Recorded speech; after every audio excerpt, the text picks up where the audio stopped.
When the world's leaders met in London in April of 2009 and then in Pittsburgh in the fall of 2009 to set a strategy for confronting the crisis, they agreed to begin work on a new framework for global growth and to reform the architecture for cooperation. The framework, which was called a Framework for Strong, Sustainable, and Balanced Growth, was designed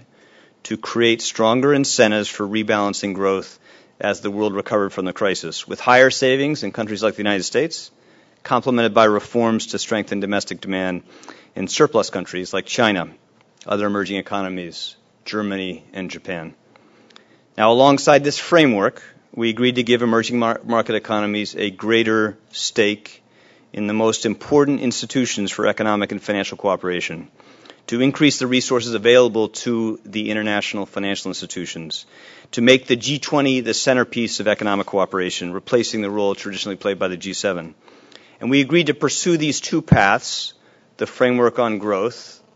and the reforms to the governance of the system, in parallel. Each involved changes in the rights and responsibilities of the major economies, both emerging and advanced economies.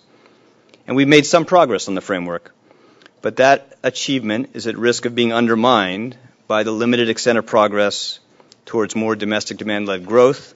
in the surplus countries and by the extent of foreign exchange rate intervention as countries with undervalued currencies lean against the pressures for appreciation.